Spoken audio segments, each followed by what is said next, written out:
नमस्कार, grand news में आपका स्वागत है। मैं हूं शाहीन। ग्रैंड न्यूज की खबरों से पहले आइए नजर डालते हैं आज की हेडलाइंस पर। बीएसपी टाउनशिप के घरों की लीज डीड रजिस्ट्री हुई शुरू, वहीं भिलाई विधायक और महापौर रहे मौजूद। नशे के कारोबारी के खिलाफ दुर्ग पुलिस की कार्रवाई, ब्राउन शुगर बेचते एक आरोपी को पुलिस ने किया गिरफ्तार। 12 जुलाई 2009 को नक्सली मुठभेड़ में शहीद हुए जवानों को दी गई श्रद्धांजलि, दुर्ग पुलिस अधीक्षक शलभ सिन्हा रहे उपस्थित। दुर्ग नगर निगम में सामान्य सभा की बैठक का हुआ आयोजन, जहां क्षेत्र के विभिन्न मुद्दों पर की गई चर्चाएं। ग्रैंड न्यूज में आप खबरें विस्तार से। 22 साल बाद भिलाई की भलाई के लिए एक बड़ा काम हो गया है। दुर्ग रजिस्ट्री ऑफिस में जश्न का माहौल रहा, हर कोई गले मिलते रहा, बधाइयां देता रहा। सेल हाउस लीज की रजिस्ट्री होते ही विधायक देवेंद्र यादव से लोग लिपट गए, आंखों में खुशियों के आंसू आ गए। इस दौरान विधायक देवेंद्र यादव, महापौर नीरज पाल, जिलाध्यक्ष मुकेश चंद्राकर, जीएम विजय शर्मा, नितिन कनिक दले आदि मौजूद रहे। आपको बता दें कि इस संबंध में भिलाई में अप्रैल माह में मुख्यमंत्री के भिलाई आगमन पर भेंट मुलाकात कार्यक्रम में लीज के पंजीयन के संबंध में समस्या को प्रस्तुत किया गया था। तब सीएम ने उक्त समस्या के समाधान के लिए पहल की। बीएसपी के डीआईसी अनिर्बान दास गुप्ता को निर्देशित किया गया था कि राज्य शासन की ओर से कलेक्टर को बीएसपी को लीज की कार्रवाई करने का आदेश दिया गया। मुख्यमंत्री के आदेशानुसार विधायक देवेंद्र यादव और महापौर नीरज पाल लगातार बीएसपी एवं कलेक्टर दुर्ग एवं कमिश्नर नगर निगम के साथ बैठकें की गई। लीज पंजीयन के लिए बीएसपी को सहमति मिलने पर बीएसपी प्रबंधन द्वारा लीज पंजीयन के संबंध में सभी 4500 आवास धारकों को प्रपत्र जारी किया गया। वहीं भिलाई नगर विधायक देवेंद्र यादव का कहना है कि पिछले कई सालों से भारतीय जनता पार्टी के नेताओं के द्वारा लीज कोमा में बताया गया और अब जाकर 4500 मकान और उनसे जुड़े लोगों के लिए राहत की खबर है, क्योंकि आज से रजिस्ट्री शुरू हो चुकी है। वहीं मुख्यमंत्री भूपेश बघेल के सरकार में जनता का हर काम संभव है, जो जनता के लिए जरूरी है।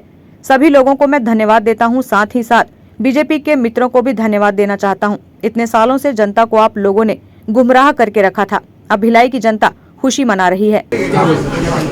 पिछले कई वर्षों से भारतीय जनता पार्टी की सरकार में लीज रजिस्ट्री को कोमा में बताया गया था और अब जाकर 4500 मकान और उनसे जुड़े हुए हितग्राहियों के लिए राहत की खबर है और लीज की रजिस्ट्री फाइनली हो गई। लोग सोचते थे कि ये संभव है कि नहीं संभव, लेकिन भूपेश बघेल जी की सरकार में जनता का हर वो काम संभव है जो जनता के लिए ज़रूरी है।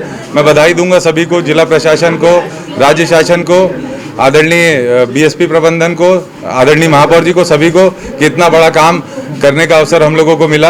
आदरणीय भूपेश बघेल जी का दिल से धन्यवाद, जिनके मार्गदर्शन में ये सब संभव हो पा रहा है। और साथ ही साथ मैं धन्यवाद और बधाई मेरे बीजेपी के मित्रों को भी देना चाहता हूँ कि आपने इतने सालों से जनता को जो आपने गुमराह किया, जो बताया कि लीज रजिस्ट्री कोमा में है, उसके कारण आज हमको ये अवसर मिला कि हम ये काम करा सके। आप भी करा सकते थे, आप नहीं कराना चाहे, तभी आज हम करा पा रहे हैं। और साथ ही साथ मैं और भी इससे जुड़े हुए बीएसपी के भी बहुत सारे तरह से अलग अलग तरीके से सूचनाएं, शिकायतें और मांग आती रहती है। मैं उन सभी साथियों को भी कहना चाहता हूं कि हम लोग पॉजिटिव काम करने पे विश्वास करते हैं कि कैसे लोगों को सुविधा हो। इस पे विघ्न संतोष करने की आवश्यकता नहीं है, इसका उत्सव मनाने की जरूरत है और इसका आनंद लेने की जरूरत है, क्योंकि इसका उत्सव और इसका आनंद पूरी भिलाई की जनता मना रही है। लीज धारकों का कहना है कि 22 साल से बहुप्रतीक्षित मांग आज संपूर्ण हुई। आज हम लोगों ने मकानों की रजिस्ट्री करा ली है। इसके लिए मुख्यमंत्री भूपेश बघेल, विधायक देवेंद्र यादव, महापौर नीरज पाल को धन्यवाद देते हैं। 22 साल से मतलब बहुप्रतीक्षित मतलब रजिस्ट्री आज संपूर्ण हुई। इसके लिए माननीय मुख्यमंत्री और विधायक महोदय और मेयर साहब का बहुत बहुत धन्यवाद। इन लोगों के अथक प्रयास से ही आज संभव हो सका है और हम लोग इनके अत्यंत आभारी हैं और बहुत बहुत खुशी हुई आज। मतलब ये बहुत अच्छा लग रहा है। हम लोग बहुत पुराना एक ये था मांग था, आज इतने 60 पीरियड में पूरा हो गया। हम लोग 23 तारीख को जन दर्शन में दिए थे, उसके बाद 10 अप्रैल को विधायक महोदय महापौर के साथ हम लोग सीएम हाउस में मिले, कि सीएम की भेंट मुलाकात में। और उसके बाद आज 10 अप्रैल के बाद आज 12 जुलाई को हमारा रजिस्ट्री बहुत बड़ा हमारे लिए ये अचीवमेंट है। आगे के लिए हम लोग सोचते हैं कि आगे जो भी हमारे लिए से समस्याएं हैं उसका भी निराकरण हो जाएगा। रजिस्ट्रार पुष्पलता ध्रुवे ने कहा कि बीएसपी की रजिस्ट्री होने से सरकार को करोड़ों रुपए का राजस्व का लाभ मिलेगा। इससे ये होगा, सरकार को करोड़ों रुपए का राजस्व का लाभ होगा। पहले बीएसपी ने आवंटियों को जो आवंटन किया था वो सिर्फ एक एग्रीमेंट था, लीज की रजिस्ट्री नहीं हुई थी। रजिस्ट्री के अनुसार सरकार को लाखों रुपए का राजस्व लाभ होगा। इसका तो मैं मौखिक तौर पे कुछ बोल नहीं सकती, क्योंकि ये 30 साल की लीज की रजिस्ट्री है, जिसका निर्धारण रेंट और प्रीमियम के आधार पे होता है। तो हर डॉक्यूमेंट में ये वेरी होता है, लेकिन शासन को राजस्व का लाभ होना निश्चित है। इसमें लगभग 4500 आवंटियों को हमें सूचना मिली है बीएसपी की तरफ से कि उनकी रजिस्ट्री होनी है। Bureau report, grand news. BSP township में वर्षों से लीज डीड का अटका हुआ मामला सुलझ चुका है। 12 जुलाई से टाउनशिप वासियों की लीज रजिस्ट्री शुरू हो चुकी है। बीएसपी ऑफिसर्स एसोसिएशन ने प्रगति भवन सिविक सेंटर स्थित अपने कार्यालय में एक हेल्प डेस्क बनाया है, ताकि लीज धारकों को किसी तरह की दिक्कतों का सामना न करना पड़े। कई वर्षों से लीज डीड रजिस्ट्री की प्रतीक्षा कर रहे भिलाई इस्पात संयंत्र के टाउनशिप क्षेत्र के रहवासियों की बहुप्रतीक्षित मांग अब पूरी हो चुकी है। 12 जुलाई से टाउनशिप वासियों के लिए रजिस्ट्री की प्रक्रिया शुरू की जा चुकी है। बीएसपी ऑफिसर्स एसोसिएशन ने सिविक सेंटर प्रगति भवन स्थित अपने कार्यालय में एक हेल्प डेस्क बनाया है, ताकि लीज धारकों को किसी तरह की दिक्कतों का सामना न करना पड़े। ऑफिसर्स एसोसिएशन के अध्यक्ष नरेंद्र कुमार बंछोर एसोसिएशन के पदाधिकारियों के साथ लीज डीड के लिए कार्यालय पहुंच रहे लोगों की शंकाओं का समाधान करते भी नजर आए। लीज डीड की रजिस्ट्री के बारे में वर्षों से बातें होती रही हैं। बीएसपी ने 5 फेज में विभिन्न चरणों में अपने मकानों को दिया था, जिनकी संख्या 4500 के करीब है। आवंटन के वक्त लीज धारक बीएसपी और सेल के संकट मोचन थे। साथ ही इन्हें लीज की रजिस्ट्री और भविष्य को लेकर भी चिंताएं सता रही थीं। मकानों की रजिस्ट्री होने से लीज धारकों की आने वाली पीढ़ी के लिए यह एक तोहफा है। लीज डीड की रजिस्ट्री शुरू होने पर बीएसपी ऑफिसर्स एसोसिएशन के अध्यक्ष नरेंद्र कुमार बंछोर ने प्रदेश के मुख्यमंत्री भूपेश बघेल और बीएसपी प्रबंधन का आभार जताया है। साथ ही कहा है कि शासन और बीएसपी प्रबंधन ने पूरा सहयोग प्रदान किया। आप सब जानते हैं कि काफ़ी समय से लीज की रजिस्ट्री के बारे में बातें होती रही और ये 5 फेजेज में भिलाई स्टील प्लांट ने अपने मकान विभिन्न चरणों में लीज में दिए थे।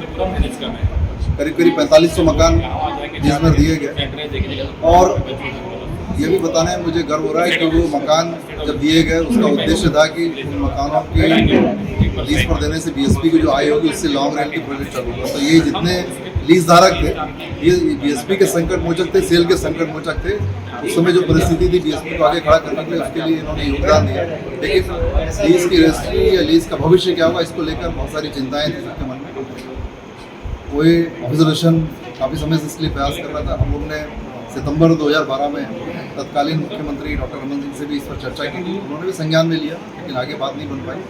जब नई सरकार बनी तो हम लोग पूरी टीम लेकर सितंबर 2018 में 19 में हम लोग आदरणीय मुख्यमंत्री श्री भूपेश जी के पास गए थे और भूपेश बघेल जी से हमारी टीम हमेशा टच में थी और हम लोगों ने प्रयास किया कि शीघ्र इस पर लीज पर कुछ कार्य हो पाए। फाइनली सबकी आवाज़ें सुनी गई और लीज की लीज डीड जो हमारी होती है उसका रजिस्ट्रेशन अब चालू होने वाला है। इसका फ़ायदा ये होगा कि जो मकान हैं जिन्होंने लीज पर लिए वो सुरक्षित होंगे और ये आगे आने वाली पीढ़ी के लिए, जो हमारे लीज धारक उनके आने वाली पीढ़ी के लिए भी एक ऐसा तोहफा है कि क्योंकि सबके मन में आकांक्षाएं थी वो खत्म होगी। जैसे अब 30, 31, 32 में जो भी लीज का रिन्यूअल होगा उस समय भी ये परेशानी नहीं होगी, क्योंकि हमने रिन्यूअल का भी एग्रीमेंट पर डिस्कशन किया है।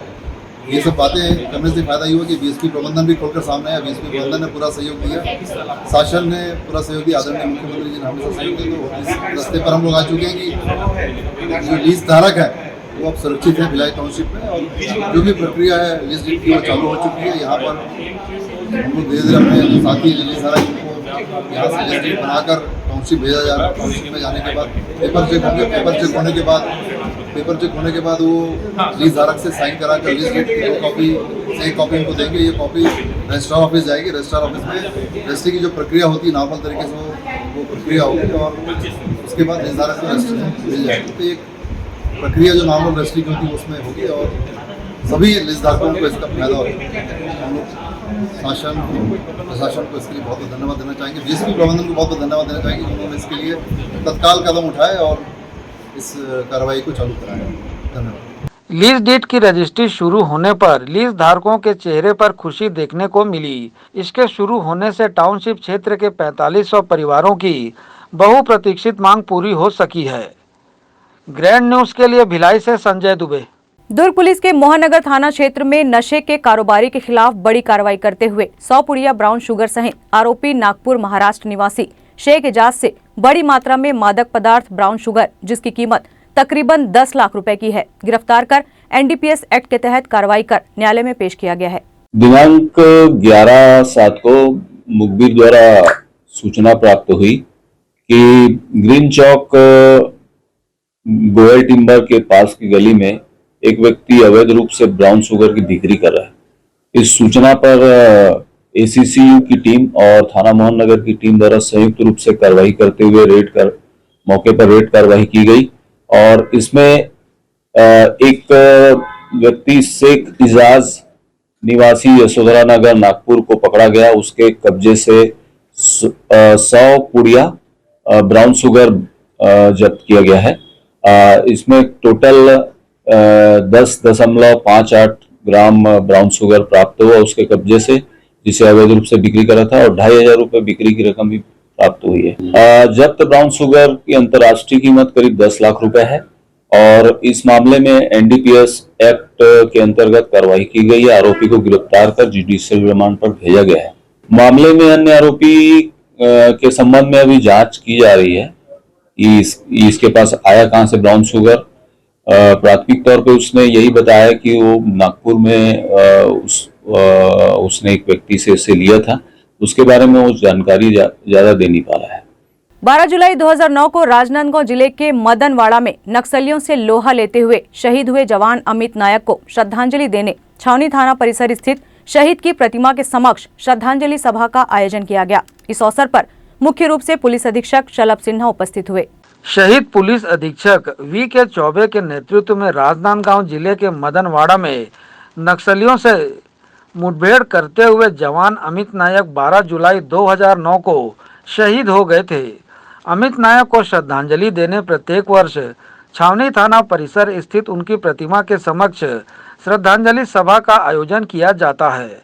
इस वर्ष भी आयोजित श्रद्धांजलि सभा के कार्यक्रम में मुख्य रूप से जिला पुलिस अधीक्षक शलभ सिन्हा उपस्थित हुए। यहां उन्होंने शहीद अमित नायक की प्रतिमा पर माल्यार्पण कर उन्हें श्रद्धांजलि दी। तत्पश्चात बस्तर के दरभा में नक्सलियों से मुठभेड़ के दौरान शहीद हुए जवान मयंक ध्रुव की प्रतिमा का अनावरण पुलिस अधीक्षक शलभ सिन्हा ने किया। श्रद्धांजलि सभा के पश्चात पुलिस अधीक्षक शलभ सिन्हा ने शहीद अमित नायक के परिजनों से मुलाकात की। पुलिस अधीक्षक ने शहीद अमित नायक की माताजी और धर्मपत्नी का सम्मान भी किया और शहीदों के योगदान को अमर बताया। पुलिस अधीक्षक शलभ सिन्हा ने अपनी प्रतिक्रिया दी। आज मदनवाड़ा की घटना जो 2009 में हुई थी, जिसमें हमारे शहीद पुलिस अधीक्षक चौबे जी और उनके साथ उनके साथी की शहीदी की शहादत हुई थी। उसी सिलसिले में आज छावनी परिसर में हमारे 2 शहीद साथी ध्रुव और अमित नायक की मूर्ति हम लोग श्रद्धांजलि अर्पित आए थे, साथ साथ करने आए थे। साथ साथ सभी शहीद साथियों को हम याद कर रहे हैं और सबको श्रद्धांजलि दे रहे हैं। इसी उपलक्ष्य में सभी जो यहाँ के क्षेत्र के लोग जुड़े हुए हैं उन सबके साथ मिलकर हमने शहीदों को श्रद्धांजलि दी है और यही प्रण लिया है कि हम हमेशा इस मातृभूमि के लिए कर्तव्यनिष्ठ रहेंगे और अपना भरपूर प्रयास करेंगे कि जो इस उद्देश्य से हमारे साथी शहीद हुए उस उद्देश्य के। शहीद अमित नायक की प्रतिमा की देखरेख और आसपास विशाल रूप से पौधारोपण करने वाले श्रद्धांजलि सभा के आयोजक छावनी थाने में पदस्थ सहायक उप निरीक्षक अशोक यादव ने अमित के साथ बिताए हुए पलों और आयोजन की जानकारी दी।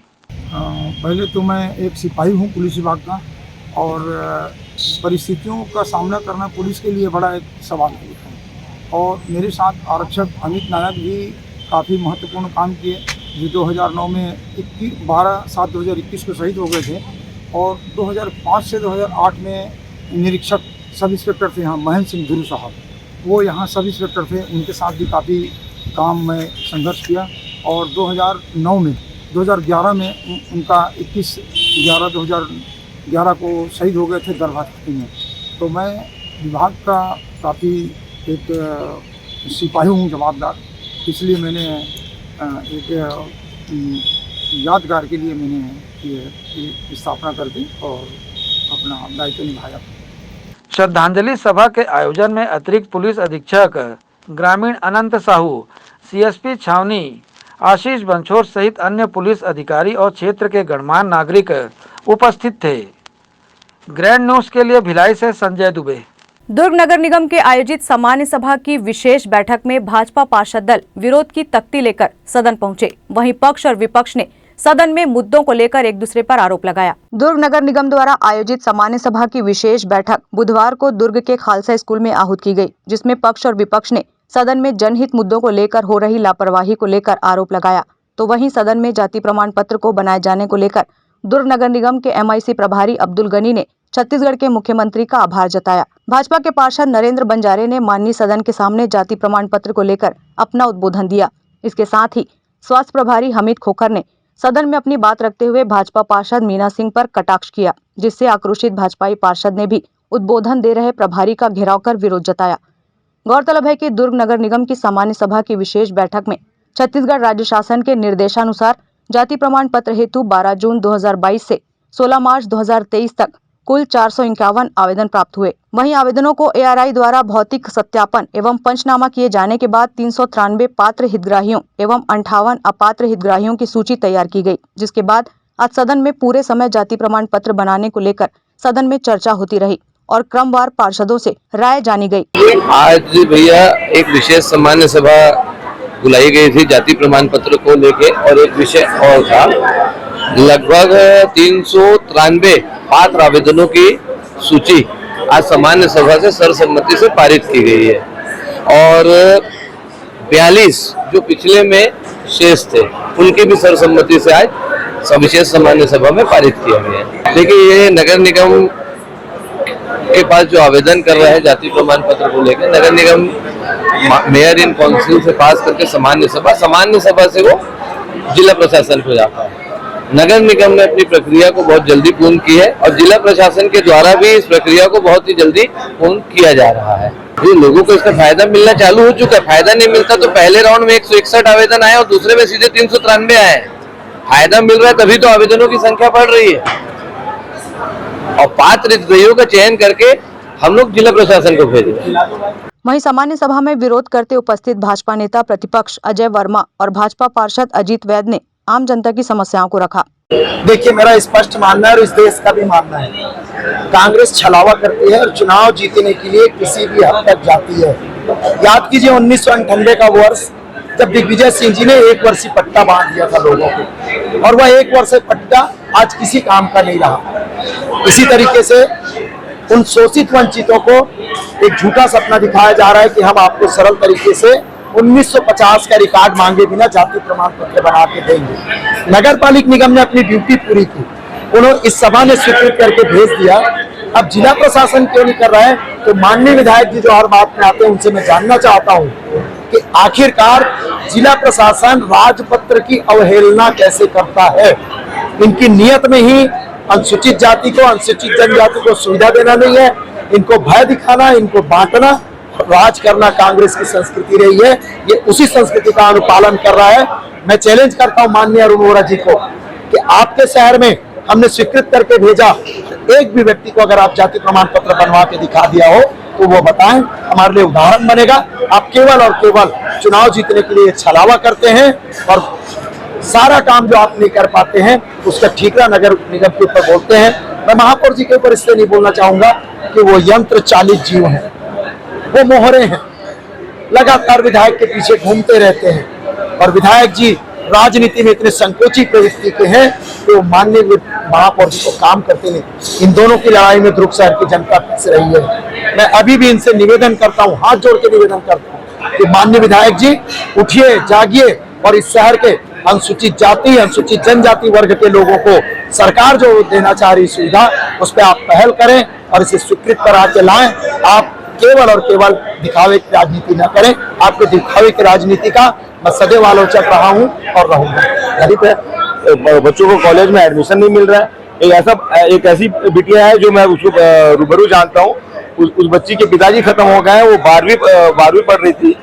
आज वो कॉलेज में एडमिशन लेने जा रही है तो उसको एडमिशन नहीं मिल रहा है। वहाँ के आला अधिकारी प्रचार्य लोग एक लाइन में उनको बोल देते हैं कि जाति प्रमाण पत्र लेकर के आए। कहाँ से लेकर के आएगी वो जाति प्रमाण पत्र? अगर वो बच्ची यहाँ पर जाति प्रमाण पत्र लाने के लिए इन्होंने जो उम्मीद दिखाया, उस उम्मीद को लेकर के आज जो गोल गोल दर दर भटक रही है कि जाति प्रमाण पत्र बन जाएगा। तहसीलदार के यहाँ जा रहे हैं, एसडीएम के पास जा रहे हैं, एसडीएम एक लाइन में खारिज कर देता है कि आप सबसे पहले 1950 का रिकॉर्ड लेकर के कहाँ से लाएंगे 1950 का रिकॉर्ड? किसी के पास 1950 का रिकॉर्ड नहीं है। 1950 से यहाँ जो हितग्राही है 1950 से यहाँ पर अगर वो निवासरत रहता है या उसको वारिसानी निवासरत रहता है तो ये यहाँ से वहाँ प्रवास क्यों करवाते हैं? पहले एमपी था, उसके पहले विदर्भ था, यहाँ से वहाँ प्रवास हो रहा है। वहाँ उस समय नौकरी कर रहे थे लोगों, अगर उस समय उनके वारिसान उनके माँ बाप अगर नौकरी कर रहे थे तो उन बच्चों की क्या गलती है जो आज वो नौकरी के लिए और कॉलेज के एडमिशन के लिए दर दर भटक रहे हैं? मैं माननीय भूपेश बघेल जी से और हमारे दुर्ग के विधायक जी से, अपने नगर निगम के मुखिया से ये करबद्ध अनुरोध करूंगा कि वो धरातल पे आए, धरातल पे आकर के उन जनता के लिए, उन आम जनता के लिए काम करें और पूछे एसडीएम से और विजयन तहसीलदार जी से कि क्यों नहीं बना के दे रहे हैं जाति प्रमाण पत्र, जबकि सभा ने उसको पारित कर दिया। उसके बाद भी उनके पास एक लाइन में खारिज करने की कैसा पावर है उनको? या तो वो उनके पास जो पावर है वो बड़ा है, या मेरी सभा में जो इतना बड़ा सदन ने जो डिसीजन लिया वो गलत है? क्या गलत है? या उनसे पूछे ये शब्द को। जय हिंद, जय भारत। आज संपन्न हुए निगम की सामान्य सभा की बैठक के लिए निगम सभापति राजेश यादव ने पक्ष और विपक्ष को आभार प्रेषित किया। आज की सामान्य सभा की विशेष बैठक में प्रमुख रूप से 2 प्रस्ताव थे। जाति प्रमाण पत्र बनाने के लिए पात्र आवेदनों की सूची को अनुमोदन करके भेजा जाना था। उसके पश्चात गयाबाई प्राथमिक शाला की जो दुकान है उसकी निविदा को शून्य करते हुए सार्वजनिक और कार्यालयीन उपयोग के लिए सुरक्षित किया गया। आज विशेष बैठक की खासियत ये रही कि दोनों ही प्रस्ताव सर्वसम्मति से, पक्ष विपक्ष की सहमति से सर्वसम्मति से पारित हुआ। मैं समस्त पार्षदों का आभार व्यक्त करता हूं। सदन की गरिमा इसी तरह से बनाए रखें और शहर विकास के लिए, शहर हित के लिए हम सब काम करते रहें। धन्यवाद। ग्रैंड न्यूज के लिए वैभव चंद्राकर की रिपोर्ट। वक्त हो चला है ब्रेक का, आप देखते रहिए grand news.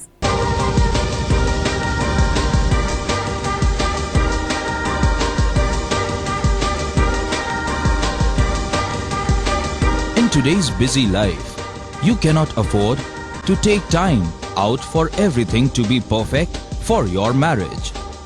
And you cannot compromise on quality of service for your guests. Our customized marriage packages are made just according to your wish. This presentation will acquaint you with the different luxury packed marriage packages available. This package has an elaborate menu with 60 mouth-watering items. Bharat Swagat including welcome drink, snacks and sweets. A breathtakingly decorated welcome gate and the arena decorated with flowers. To give you the best colors in view, we organize special light effects for all areas. We take care of decorating the groom's car to its best attire and exclusive DJ beats for extreme fun and valet parking to make your guests feel like an emperor. Our exclusive add-ons give you unlimited freedom to customize your ceremony to its best.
Break के बाद आपका स्वागत है। यातायात police द्वारा वाहन checking को लेकर मुर्गा चौक सेक्टर 1 में अभियान चलाया गया। नियमों का उल्लंघन कर वाहन चला रहे लोगों पर मोटर व्हीकल एक्ट के तहत कार्रवाई की गई। वाहन चालकों से यातायात के नियमों का पालन करवाने और सुरक्षित आवागमन देने के उद्देश्य से यातायात पुलिस द्वारा निरंतर अभियान चलाया जा रहा है। इसी कड़ी में मुर्गा चौक सेक्टर 1 में यातायात पुलिस द्वारा सघन चेकिंग अभियान चलाया गया। 2 पहिया में बिना हेलमेट और 4 पहिया में बिना सीट बेल्ट के वाहन चला रहे वाहन चालकों पर चालानी कार्रवाई की गई। वाहन चालकों के लाइसेंस भी चेक किए गए। अनेक वाहन चालकों को यातायात के नियमों का पालन करने की समझाइश देकर भी छोड़ा गया। नियमों का उल्लंघन कर वाहन चला रहे वाहन चालक यातायात पुलिस के समक्ष भविष्य में यातायात के नियमों का पालन करने की शपथ भी ली। वहीं पुलिस को चालानी कार्रवाई करता देख कई वाहन चालक दूर से ही अपने वाहनों को मोड़कर वापस जाते नजर आए। अभियान की जानकारी यातायात पुलिस के निरीक्षक के.बी. नाग ने दी। ये कार्रवाई तो अनवरत चलती रहती है, जैसे कि मोटर व्हीकल एक्ट की जो नियम है उसका मंशा है और हमारे सरकारों का भी ये कोशिश रही है शासन की कि लोग सुरक्षित रहें, दुर्घटनाएं ना हो, जानमाल का नुकसान ना हो, लोगों को शारीरिक क्षति न पहुँचे। इसके लिए जरूरी है कि ट्रैफिक नियमों का भी पालन करें और साथ ही उसके लिए जो जरूरी इक्विपमेंट चाहे वो सीट बेल्ट हो, हेलमेट हो, इसका जरूर इस्तेमाल करें। तो इसके लिए बहुत प्रयास किया जा रहा है और लगातार हम लोग चालानी कार्रवाई करते रहते हैं। फर्क पड़ा है पहले से? जी हाँ, पहले से तो फर्क आया है। पहले से सीट बेल्ट में ज़्यादा है हेलमेट के पीछे। सीट बेल्ट लगभग मेरे अंदाज से 80% तो लगा रहे हैं। और 2 चीज़ों के भी कि हेलमेट उतनी ज़्यादा नहीं है, अचानक जब दबाव बढ़ता है तो लगाते हैं, फिर लोग धीरे से रख देते हैं। कारण कई भी हो सकते हैं, कभी कोई अस्पताल जा रहा है, कोई बाजार जा रहा है, कुछ भी कारण बताते हैं, लेकिन वो सीट बेल्ट लगाने से बचते हैं, हेलमेट से। और दूसरी बात है कि पेपर्स के लिए लोगों में अवेयरनेस नहीं है कि मेरे इंश्योरेंस खत्म हो गया या मेरा पोल्यूशन खत्म हो गया या मेरा लाइसेंस का डेट खत्म हो गया। ये लोग कागज़ बना कर फाइल में रख देते हैं, उसके बाद देखते नहीं, छाँटते उसको और हम दिखाते हैं, उसको लोग परेशानी समझते हैं कि लोग रास्ते में परेशान हैं। मेरी तो हमारा पूरे विभाग की अपील है, मेरी अपील है और शासन प्रशासन की एक ही अपील है कि सुरक्षित चलने के लिए आप लोग अपने वाहन को नियमों से चलाएं, रास्ते चौराहों में उसका पालन भी करें और जो ज़रूरी चीज़ें हैं शरीर की सुरक्षा के लिए सीट बेल्ट, हेलमेट वो भी लगाएं, कागज को लगाएं। बहरहाल वाहन चालकों से यातायात के नियमों का पालन कराने यातायात पुलिस द्वारा चलाया जा रहा यह अभियान सराहनीय है। वहीं निरंतर चलाए जा रहे अभियान के फलस्वरूप वाहन चालकों में भी नियमों को लेकर जागरूकता देखने को मिली है। ग्रैंड न्यूज के लिए भिलाई से संजय दुबे। बीएसपी के आवासों के लीज की रजिस्ट्री प्रक्रिया बुधवार 12 जुलाई से शुरू हो गई है। पहले दिन कई लोगों ने रजिस्ट्री भी करवाई। वहीं हितग्राही सुबह से ही दुर्ग पंजीयन कार्यालय पहुंचे, जहां भिलाई नगर विधायक देवेंद्र यादव और महापौर नीरज पाल उपस्थित रहे। अब हितग्राहियों की सुविधाओं को देखते हुए नई पहल की गई है। हितग्राहियों को रजिस्ट्री कराने के लिए बीएसपी कार्यालय व पंजीयन कार्यालय के चक्कर काटने नहीं पड़ेंगे। लोगों को जल्द से जल्द और बड़ी ही आसानी से आवासों की सुविधाजनक तरीके से और आसानी से रजिस्ट्री की प्रक्रिया हो सकेगी। इसके लिए विधायक देवेंद्र यादव और महापौर नीरज पाल ने अच्छी पहल की है। अब सेक्टर 5 स्थित डोम शेड में सारी प्रक्रिया की जाएगी। यहीं सब बैठकर आसानी से अपनी सभी प्रक्रिया पूरी कर लेंगे। इसके बाद फिर लोगों को अंत में जब रजिस्ट्री की जाएगी तब रजिस्ट्री कार्यालय जाना होगा, क्योंकि वहां हितग्राहियों का ऑनलाइन फोटो खींचा जाता है, डिजिटल हस्ताक्षर करवाए जाते हैं। अंत में सिर्फ इसी प्रक्रिया को पूरा करने स्वयं जाना पड़ेगा। इसके अलावा सारी प्रक्रिया को बेहद सरल और सुलभ तरीके से सेक्टर 5 में ही पूरा कर लिया जाएगा। इससे लोगों को सुविधा और लाभ मिलेगा। मेरा भिलाई के सभी लीजधारियों से, लीज पे जिन लोगों ने आवास भिलाई इस्पात संयंत्र के माध्यम से लिया हुआ है, उन सब से मेरा आग्रह है कि उनको कहीं भी भटकने की जरूरत नहीं है। जितने भी लीजधारी हैं उन सब की सुविधा के लिए भिलाई शहर के बीचों बीच सेक्टर 5 में सतविजय ऑडिटोरियम में जिला प्रशासन, नगर निगम प्रशासन और भिलाई इस्पात संयंत्र के संयुक्त निर्देशन में यहाँ पर फार्मों जितने भी उनके फॉर्म जो रजिस्ट्री के लिए होने लगने हैं उसका की स्क्रूटनी होगी और वो पूर्णतः निःशुल्क है। उसके लिए कोई शुल्क, कोई अतिरिक्त चार्ज नहीं लगना है। इसलिए मेरा आप सबसे आग्रह है कि कल यानी 13 जुलाई गुरुवार से सुबह 11 बजे से आप सब यहाँ आमंत्रित हैं। सारे फार्मों जितने भी लोग हैं लीजधारी हैं उनके सभी लीज एग्रीमेंट की स्क्रूटनी करके उनके पेपर तैयार किए जाएंगे और उसके बाद उनका रजिस्ट्रेशन होगा। Bureau report, grand news.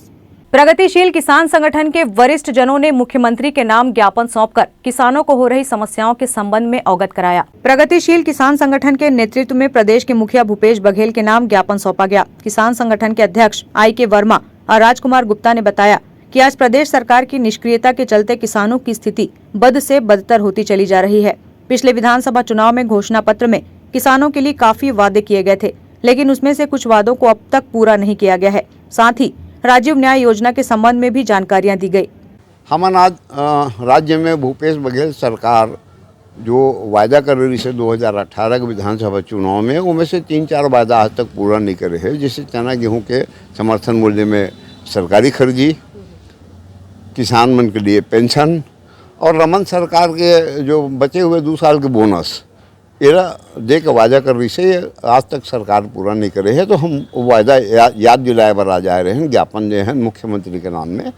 एक अलावा किसान न्याय योजना की राशि 5 साल पुराना है, बाजार में रेट 5 साल में बहुत बढ़ गए है। तो न्याय योजना का पैसा बढ़ा के डबल करे जाए। ये जो पंप के बिजली है, ये आज भी 5 जिला में 6 घंटे के लिए बंद होते, तो ये बिजली कटौती बंद होना चाहिए। एक मुद्दा तो ये तमाम मुद्दा है जो राज्य सरकार के वादा से संबंधित है। दूसरा मुद्दा है यहाँ की जो थोक सब्जी मंडी है, प्रदेश के थोक सब्जी मंडी में जो दलाल वहाँ है, जो सब्जी किसान के बिकवाते थे, वो अपन मन मर्जी चलाते, कमीशन अपन हिसाब से तय कर लेते। बालोद में अलग, दुर्ग में अलग, बेमेतरा में अलग, रायपुर में अलग। तो ये जो मनमर्जी है, सिस्टम नहीं है प्रदेश में। ये सिस्टम बनाए के मांग हम सरकार से करत हैं। 5 तारीख के रायपुर में हम ज्ञापन दे रहे हैं, आज रिमाइंडर दे हैं। ये 2 मुद्दा लेकर हम आज यहाँ आ रहे हैं। सरकार पूरे प्रदेश में सब्जी मंडी है और आज तक मतलब जो है कहीं पर कोरोना काल ख़त्म होने के बावजूद भी आज भी मतलब जो है मतलब इनके लिए कोरोना बना हुआ है। किसान को नुकसान पहुंचाने के लिए सरकार भी देख रही है। कई बार हम लोग सरकार को अवगत भी कराया, जिला प्रशासन को अवगत कराया। कोरोना ख़त्म हो गया लेकिन व्यवस्था पुरानी चल रही कोरोना काल का। आज माल जो तोड़ेंगे वो कल आएगा, जबकि पहले ऐसा था कोरोना काल के पहले कि 12 बजे मंडी शुरू होती थी, वो 3 बजे तक चलता था। तो किसान क्या करते थे कि दिन में ही निकाल लेते थे और 12 बजे तक मंडी माल जो है पहुंच जाया करता था। 12 बजे 1 बजे तक वो पहुंच जाया करता था। आज हालत ये है कि किसान जो है 1 दिन पहले निकालता है, इसके बाद उसके वो ताजगी नहीं रहती है। इसलिए भी किसान को नुकसान हो रहा है। समय कोरोना ख़त्म होने के बाद भी समय में परिवर्तन नहीं हो रहा है, इसलिए भी किसान नुकसान में है। और सब्जी उत्पादक किसान सब्जी के लिए आज तक सरकार ने कोई रेट तय नहीं किया है। जो रेट निर्धारण होना चाहिए, आज दलाल और व्यापारी लोग ही रेट तय करते हैं। माल हमारा, रेट तुम्हारा, तो कैसे चलेगा देश हमारा? मतलब ये जो हालात है ना भाई। पैदा मैं करता हूँ, माचिस की डिब्बी बनाने वाला अपना मूल्य निर्धारण तय कर लेता है, लेकिन किसान जो दुनिया को खिलाता है, दुनिया को जिंदा रखता है, उसको ये अधिकार नहीं है। ये कैसी सरकार और कैसी व्यवस्था है? इसीलिए इस सरकार को हम लोग आगाह कर रहे हैं। जब उद्योग में तुम्हारा नियम नहीं चलता है, माचिस में तुम्हारा नियम नहीं चलता है, तो किसानों के साथ में तुम ये जुल्म अन्याय क्यों कर रहे हो? किसानों का माल कम से कम क्या लागत आती है वो किसान जानता है। किसान क्यों दुनिया को खिला करके क्यों फांसी पे लटकता है? उसकी वजह सरकार की नीतियां है। ग्रैंड न्यूज के लिए वीना दुबे की रिपोर्ट। सरकारी जमीनों पर कब्जे हो रहे हैं, ये खेल किसके इशारे पर चल रहा है? आखिर जिम्मेदार कौन है? आपको बता दें कि ग्राम पंचायत फर्री पटवारी हल्का नंबर 31 बांधा की डुबान की बेशकीमती जमीन पर कुछ रसूखदारों का कब्जा हो गया है। सिंचाई विभाग में सबसे निचले पायदान के कर्मचारियों से लेकर सर्वोच्च पायदान तक सेटिंग में लग रहे हैं। यही वजह है कि कीमती जमीनों की घेराबंदी कर सड़क व पुल निर्माण का पूरा खेल किया जा रहा है। आपको बता दें कि ग्राम फर्री के बांधा में डुबान क्षेत्र में समाधान कॉलेज के पीछे से सड़क व पुल निर्माण कार्य किया जा रहा है। डुबान क्षेत्र के पास निजी जमीन में स्कूल का निर्माण किया जा रहा है और स्कूल में जाने के लिए कोई रास्ता भी नहीं है। सिंचाई विभाग डुबान क्षेत्र में सड़क व पुल बनाकर रास्ता बनाया जा रहा है, जिसकी सिंचाई विभाग के आला अधिकारी से अनुमति भी ले ली गई है। आखिर शासकीय सिंचाई विभाग के द्वारा सड़क व पुल निर्माण की अनुमति कैसे दे दी गई है? वहीं गांव के कृषि को खेती ना करने के लिए नोटिस जारी किया गया है। इस पूरे मामले को लेकर सिंचाई विभाग के अधिकारी किस पर खास मेहरबान है, या तो डुबान जमीन को निजी व्यक्ति को फायदा पहुंचाने का मामला दिखाई दे रहा है। डुबान क्षेत्र में हमारे विभाग का जो नियम है वो खरीफ में हम लोग खेती करने के लिए नहीं देते हैं, बल्कि रबी के लिए देते हैं। तो किसानों को हमें नोटिस दिया गया है तो समाधानकारी द्वारा अपनी स्वयं की जमीन में से डुबान क्षेत्र के बाहर उनकी जो खेती हो रही है उसके लिए रास्ते के लिए परमिशन मांगी गई थी।